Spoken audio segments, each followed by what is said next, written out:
The news continues to be framed around this concept that Bryce Young is the guy. Peter King says momentum is building in that direction. Albert Breer of SI.com had some stuff yesterday making the links even stronger between Bryce Young and the Panthers, and this still is viewed by many as a surprise because the moment the Panthers got that first overall pick, what happened? C.J. Stroud became the presumed number one choice. And as time has gone on, the pendulum has swung the other way. And it sure looks like right now Bryce Young is the guy. Unless it's all one big smokescreen. I don't know why it would be, unless they want to try to persuade the Texans to do a flip-flop, Jedi mind trick. We really want Bryce Young, so if you want Bryce Young, you got to make it worth our while, and we actually want C.J. Stroud. That would be the only reason to try to fool anyone. But even then, you're putting out the smoke signal so strong that if you don't get Bryce Young and he ends up being great and Stroud is a bust, you look even dumber for not just taking Bryce Young. Right, yeah. I don't think it's that. I don't. I think that so it's, hey, there's obviously some real chatter and liking about the football player, which I understand, right? I mean, we talked about that. We do. And, I think that ultimately, too, with this situation, I was one. I think a lot of people thought, hell, okay, Frank Reich, he's going to want a bigger type quarterback. Bryce Young, there's a lot of people that, think he's got some really special qualities. I'm not one of them that way. All right, that's where I'm a little different in that, in that feel for him. He scares me, but there's things he does on film that are at a very high level, and he's the guy, the media darling. I think he's the guy that, for the average fan who just kind of checks in on highlights and watches a game here and there, he's the one that maybe has a little bit of the flashier or sex appealness to him that way, Mike. So I think that jumps on. I could see the owner jumping onto that. He's got a flair about him and the way he plays that's cooler, where C.J. Stroud is a little more traditional. So I'm not shocked to hear this. This is a guy it's viewed very highly in a lot of NFL circles. The thing is it's polarizing, Mike. There's teams out there that, Carolina included, they look at it and go, damn, he's good. There's other teams that I've talked to, and they just go, damn, I'm glad I don't have to take a quarterback and I don't have to take Bryce Young.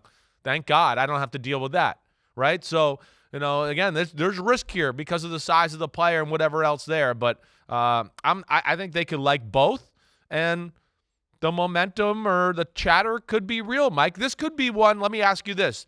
I kind of get the feel that, it's almost like releasing a little bit how they feel, and they're gauging how the public feels about it, and let's get our fan base ready.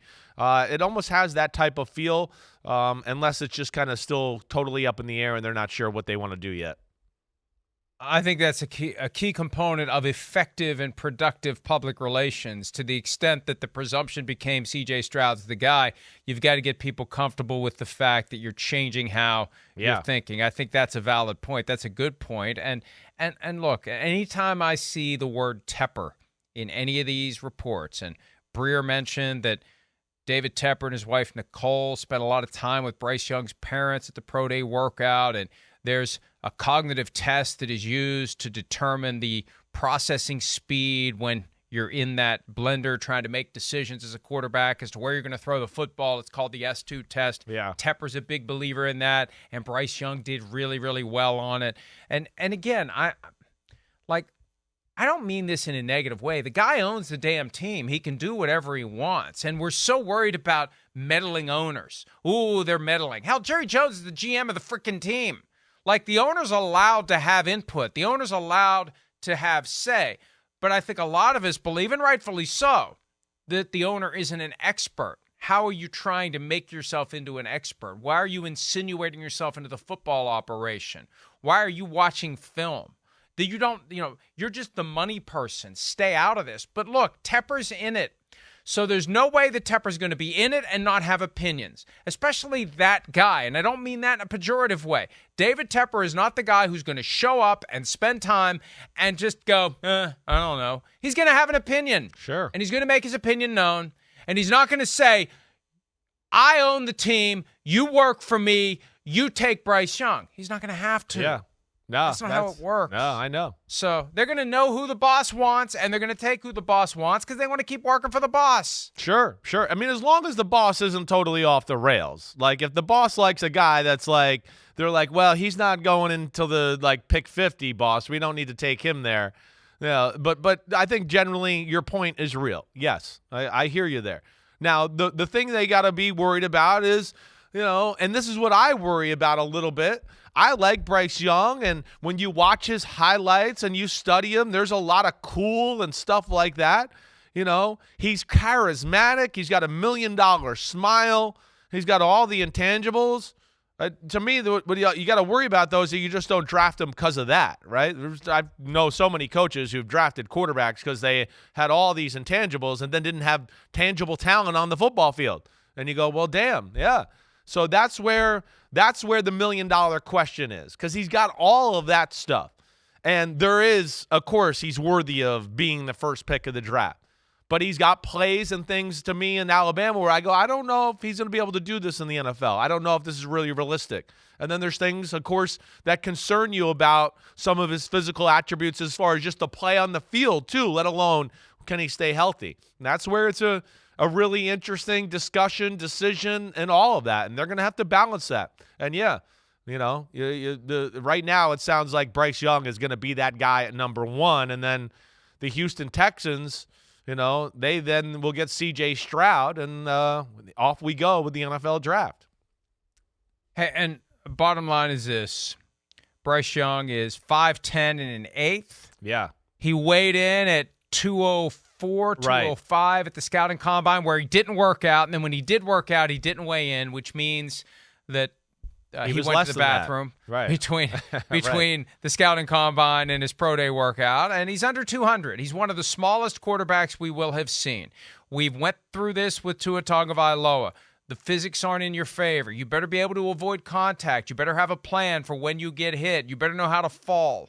You better have the jiu-jitsu training that Tua is now doing, and I think those become red flags. How do we ensure that this guy can survive the physical reality of playing in the NFL? Peter King made a great point yesterday. He's going to be facing a Calais Campbell at some point, a guy who's 10 inches taller than him and 110 pounds heavier than him. And at Alabama, the offensive line was good enough to buy him time. At the next level, is the offensive line of your team going to be good enough to buy you the time you need to avoid these guys who are 100 pounds larger than you? No, I know. 100 pounds larger. Yeah, those are real things that you got to worry about here, and that's the balance, and that's why David Tepper and his wife and everybody are there, and they're trying to get any inkling and every bit of information they can to make sure that this first pick is as good as they can possibly do, and that they feel comfortable with it there. So it really though is it's stressful. I couldn't have that pick. I couldn't do it with that quarterback. I just know that. But you're right. It is stressful. It is. And especially when it's down to it's two guys and damn, they're both good. And gosh, I like a lot about both of them and everything they do there. Right. That's where it does get really, really tough. It does. But just from the school of thinking and where I grew up and how I grew up and everything like that, I just would have a hard time taking a quarterback that's 5'10", 192 pounds. And I have to just take a minute or two and pass this along again. We've discussed it in the past, and I didn't have the article in front of me. What? But I am looking at the article that we posted July of 2016 when a certain former USFL owner was running for president, and the story that was told by Tim Rohan, who was with the MMQB.com at the time, Peter King's microsite at SI. Trump was all in for Doug Flutie. He wanted Doug Flutie to be his quarterback, and Walt Michaels, who was the coach of the New Jersey Generals, wanted Randall Cunningham. Cunningham was 6'3", Flutie was 5'9".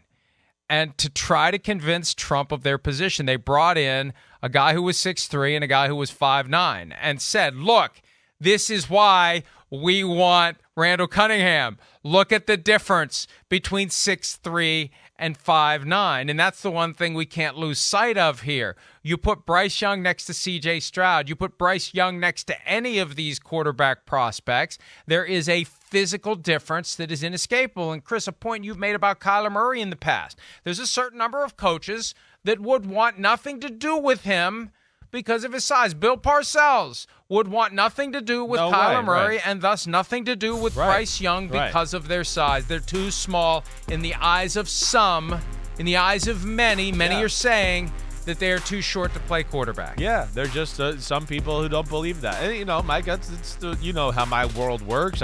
My quarterback rankings go out. I hear from people around the league and texts, and yeah, there's, those who go, man, I love Bryce Young and all he does, and I get it because he's slick and he's got a quick release and he's an awesome athlete and he can make people miss and he's got feel for the game, right? And then I get a text go, man, I could never take Bryce Young with the number 1 pick, or I could never take him with the top 5 pick. So, yeah, there's that school of thinking, just like there is with any positions. You go across the board. There's some teams that, I would never take a receiver like that, or I'd never take a tackle like that. Everybody's got a little bit of a mold in which they were brought up in and how they believe they want to build a football team. And this one's new. This is new to the league. The league is not comfortable with this one yet. So that's why it's a very tough, big-time decision for Carolina Panthers. And ultimately, you got to have your safe harbor where you can protect yourself after you make a pick that doesn't pan out. And if you pick a short quarterback and it doesn't pan out, good luck convincing the person who's evaluating you that, he's short, but hey, look at all this long list of short quarterbacks who have been wildly successful. That's going to be part of the knock on you for having faith in the guy who falls into that category where plenty of people are going to say, not for me. I need a guy who's at least 6'2", at least 6 foot. Let's just go with that. At least 6 foot instead of 5'10" and an eighth. Hi, it's Mike Florio. Thanks for watching PFT on YouTube. Hit subscribe for the latest news and analysis from Pro Football Talk.